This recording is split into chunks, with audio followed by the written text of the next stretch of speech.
नमस्कार। आज हम एक बहुत ही प्रभावशाली और थोड़ी मुश्किल किताब पर बात करने वाले हैं। कार्ल मार्क्स की दास कैपिटल। जी हाँ। हमारे पास एक डिटेल्ड रिव्यू है इसका, और हमारी कोशिश रहेगी कि इसके जो बड़े आइडियाज़ हैं, जो कॉन्सेप्ट्स हैं, उनको थोड़ा आसान करके समझें। बिल्कुल।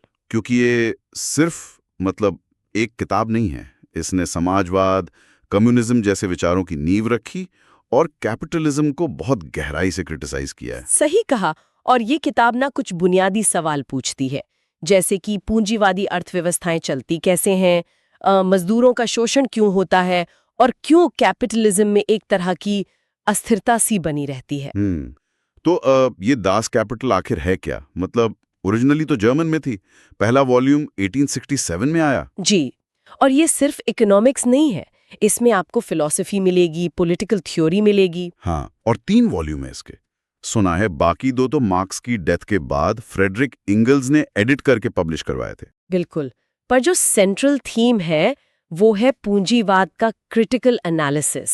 मतलब ये समझना कि लेबर, वैल्यू, कैपिटल और प्रॉफिट, इनके बीच का रिश्ता क्या है। अच्छा, तो इसकी कुछ मेन कॉन्सेप्ट्स क्या हैं? रिव्यू में सबसे पहले किस पर जोर दिया गया है? शायद वो सरप्लस वैल्यू वाली बात। हाँ, अतिरिक्त मूल्य और शोषण, ये बहुत फंडामेंटल है मार्क्स के लिए।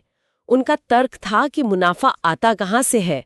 वो आता है मजदूरों के उस काम से जिसका उन्हें पैसा नहीं मिलता। मतलब ये कि एम्प्लॉयर जो है वो मजदूर को उतनी पगार देता है जितने में वो बस काम करने लायक बना रहे, लेकिन मजदूर दिन भर में जो वैल्यू पैदा करता है वो उसकी पगार से कहीं ज्यादा होती है। अच्छा। और ये जो फर्क है पैदा की गई वैल्यू और मिली हुई पगार के बीच का, इसी को मार्क्स अतिरिक्त मूल्य या सरप्लस वैल्यू कहते हैं। और यहीं से शोषण की शुरुआत होती है उनके हिसाब से। ये तो काफी रेडिकल विचार है। और इसी से जुड़ा हुआ एक और आइडिया था ना, कमोडिटी फेटिशिज्म, वस्तु पूजा। वो क्या चीज है? हाँ, वो भी बड़ा दिलचस्प है, कमोडिटी फेटिशिज्म। मार्क्स कहते हैं कि पूंजीवाद में हम चीजों को, मतलब प्रोडक्ट्स को, ऐसे देखते हैं जैसे उनमें अपनी कोई जादुई ताकत हो। जैसे कोई महंगा फोन है या गाड़ी, हम उसकी ब्रांड वैल्यू, उसकी कीमत, उसके डिजाइन पर फिदा हो जाते हैं, लेकिन हम ये भूल जाते हैं कि उस चीज को बनाने में कितना इंसानी श्रम लगा है, किन परिस्थितियों में वो बनी है। हाँ, ये बात तो है। तो हम चीजों के एक तरह से गुलाम से बन जाते हैं, लेकिन उनके पीछे की जो मानवीय कहानी है, जो सोशल रिलेशन है, उसको पूरी तरह नजरअंदाज कर देते हैं। ये तो आज के कंज्यूमर समाज में बिल्कुल साफ दिखता है। अच्छा, फिर एक और थ्योरी है, लेबर थ्योरी ऑफ वैल्यू, श्रम मूल्य सिद्धांत। जी। इसके अनुसार किसी भी चीज की जो वैल्यू है वो इस बात से तय होती है कि उसे बनाने में सामाजिक रूप से कितना जरूरी श्रम, समय लगा है। मतलब समाज में औसतन कितनी मेहनत लगती है उसे बनाने में। ठीक है।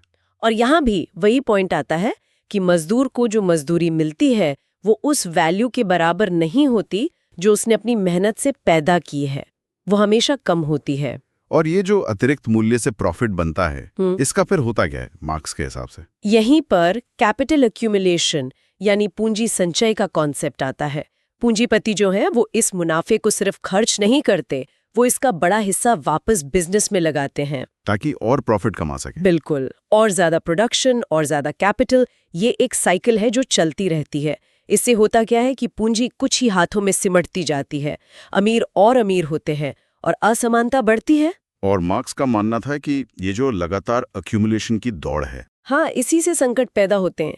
कभी ओवर प्रोडक्शन का संकट, जरूरत से ज्यादा माल बन गया, बिक नहीं रहा। कभी बेरोजगारी बढ़ जाती है। ये पूंजीवाद की एक तरह से कहें तो अंदरूनी अस्थिरता है। और यहीं से उनका सबसे फेमस आइडिया आता है, क्लास स्ट्रगल, वर्ग संघर्ष। जी हाँ, समाज का 2 मुख्य वर्गों में बढ़ जाना। एक तरफ बुर्जुआ, जिनके पास फैक्ट्रियां हैं, जमीन है, मतलब उत्पादन के साधन है। और दूसरी तरफ सर्वहारा यानी मजदूर वर्ग, जिनके पास बेचने के लिए सिर्फ अपनी मेहनत है।